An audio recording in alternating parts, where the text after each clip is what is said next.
Podemos imaginar essa cena, possivelmente um grupo grande de pessoas que estavam ao redor de Jesus, e o texto bíblico diz que a multidão era tão grande que ele não conseguia nem ir comer. Eu estaria muito nervoso. E esse grupo fazia perguntas a Jesus, apresentava a Jesus as suas doenças físicas, as doenças das suas famílias, a escravidão que sofriam, a marginalização, as dificuldades religiosas e tantas realidades padecidas por cada um e por cada uma dessas pessoas. Desconcertante. Exatamente assim foi Jesus. Talvez esse seja um adjetivo digno de Jesus: desconcertante. Jesus foi um homem que viveu e falou de tal maneira que se revelou desconcertante para aqueles que o conheceram e se aproximaram dele. Jesus desconcertou sua família, que passou a considerá-lo como louco, e está descrito no texto. Desconcertou aqueles que o acusavam de blasfemo, de Beelzebu, de escandaloso. Jesus desconcertou todo mundo até o final da sua vida, que foi o final mais desconcertante de todos. Desconcertou porque assumiu uma postura diferente frente ao contexto social, frente ao contexto religioso e frente ao contexto político no qual ele viveu. Jesus não se encaixou em nenhum grupo. Jesus não deixou transparecer uma escravidão que poderia lhe prender, mas pelo contrário, ele deixou, na verdade, fluir a sua liberdade frente às leis, frente à tradição do seu povo, frente ao templo, frente aos poderes, e por isso Jesus foi incompreendido, e por isso Jesus foi rejeitado. Jesus viveu deslocamentos contínuos. Jesus se fez presente em diversos lugares, teve contato com outras culturas, teve contato com outras expressões religiosas. Seu movimento de vida foi desencadeado nas casas ao longo dos seus percursos. Jesus desejou que também a sua casa entrasse nesse movimento em favor da vida, mas ele não foi acolhido, porque ele não se encaixou aos esquemas, talvez, da sua própria família, da religião e da sua comunidade. Sigmund Freud, numa de suas obras mais conhecidas, o Mal-Estar na Civilização, considerou a possibilidade de que uma sociedade esteja doente no seu conjunto e possa padecer de neuroses coletivas das quais talvez poucos indivíduos estejam conscientes. Pode inclusive acontecer que dentro de uma sociedade doente se considere precisamente doentes aqueles que estão mais sãos.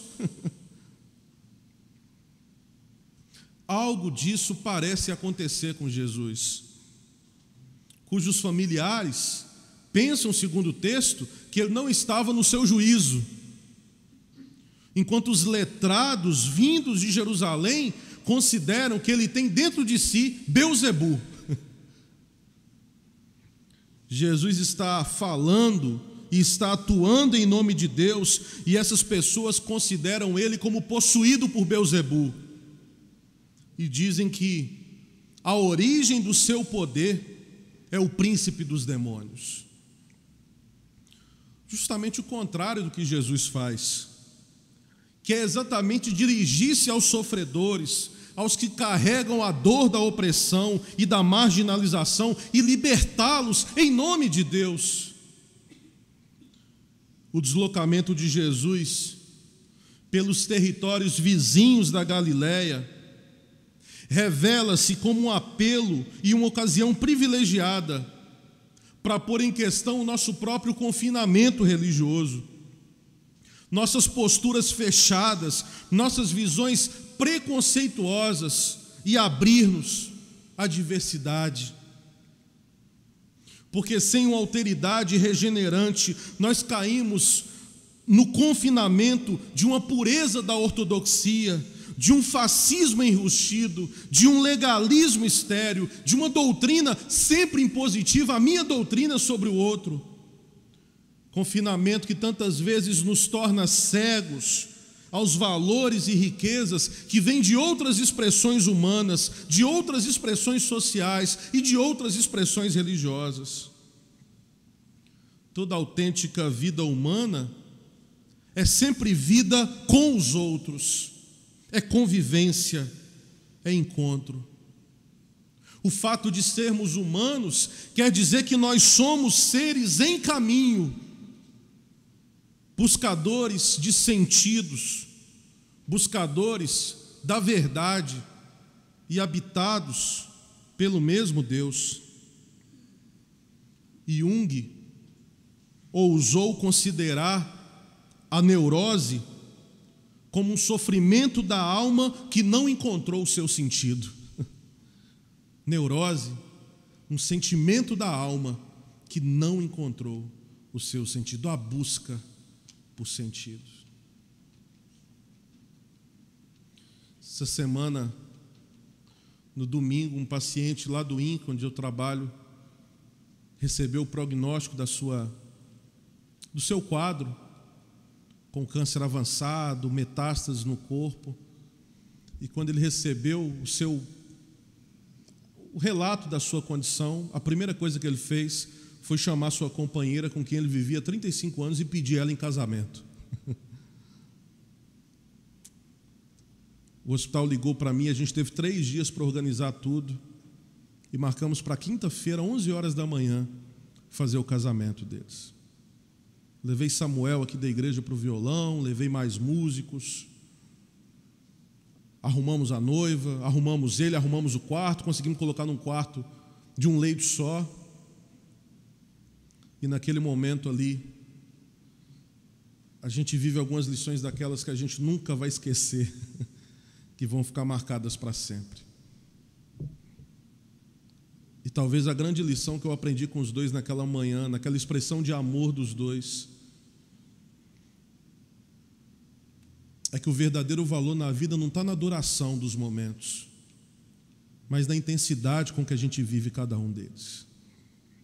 E se casaram, ele acamado, traqueostomizado, e ela do lado segurando o buquê, com alegria e com um sorriso, que deixava todos que estavam ao nosso redor desconcertados.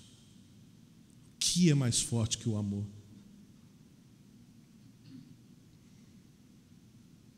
Viktor Frankl que vai dizer que a gente pode enfrentar qualquer situação na vida, desde que haja um sentido naquilo que a gente está enfrentando.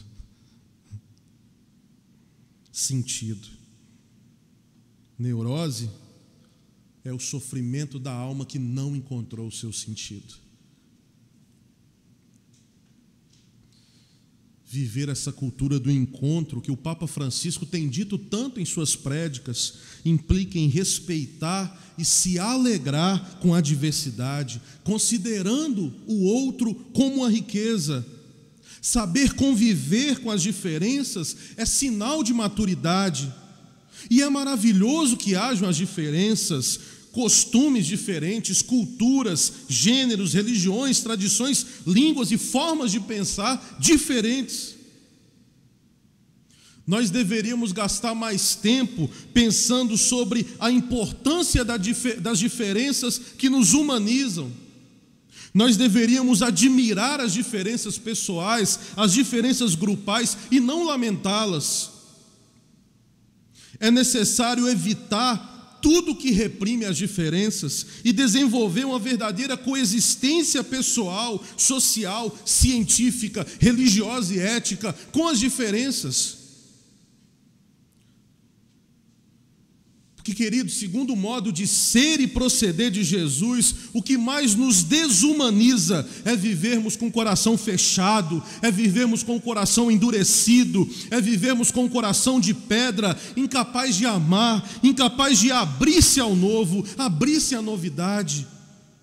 Quem vive fechado em si mesmo não pode acolher esse Espírito de Deus, não pode deixar-se guiar pelo Espírito de Jesus, pois acredita sempre que quem é diferente está possuído do demônio. Quem é diferente está possuído de um espírito mau. Quem é diferente é o Belzebu. É Sartre que vai dizer, né? O inferno é o outro. Qual a necessidade de demonizarmos o diferente, que seja numa questão religiosa, como a gente fez isso ao longo da história, demonizando as religiões de origem africana? Nesse tempo de polarização que nós vivemos, onde a tendência de sempre demonizar o diferente, seja essa diferença política, social, religiosa,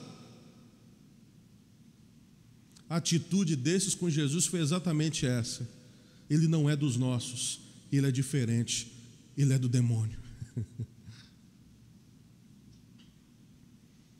Quando o nosso coração está fechado, em nossa vida não há mais compaixão, e nós passamos a viver indiferentes à violência e à injustiça que destroem relações com as pessoas. Nós passamos a viver separados da vida, passamos a viver desconectados. São dinamismos diabólicos. Só uma coisa interessante, essa palavra diabolos significa aquilo que separa, aquilo que divide. Diabolos é aquilo que separa. Em muitas ocasiões, então, parece que esse diabolos está dentro de nós, não como uma entidade, mas essa divisão, aquilo que tenta nos tornar seres fendidos, divididos, partidos. E esses dinamismos diabólicos, ou seja, aquilo que divide, se instalam tantas vezes em nosso interior, que atrofiam as nossas forças criativas e nos distanciam de uma comunhão com tudo e com todos. Nos divide, nos separa. Entretanto, apesar disso, quando a gente olha para o texto, há um grupo que procura Jesus e fica sentado ao seu lado. E ele, Jesus, os reconhece como a sua família. São os que estão ao seu lado, que não têm medo de quebrar fronteiras estabelecidas para estar ao seu redor. São eles que contribuíram com o seu grande desejo para que o Espírito os guie e os leve pelos caminhos que Jesus ensinou, que são sempre caminhos convergentes, sempre caminhos de unificação, apesar das diferenças. Que Deus nos abençoe.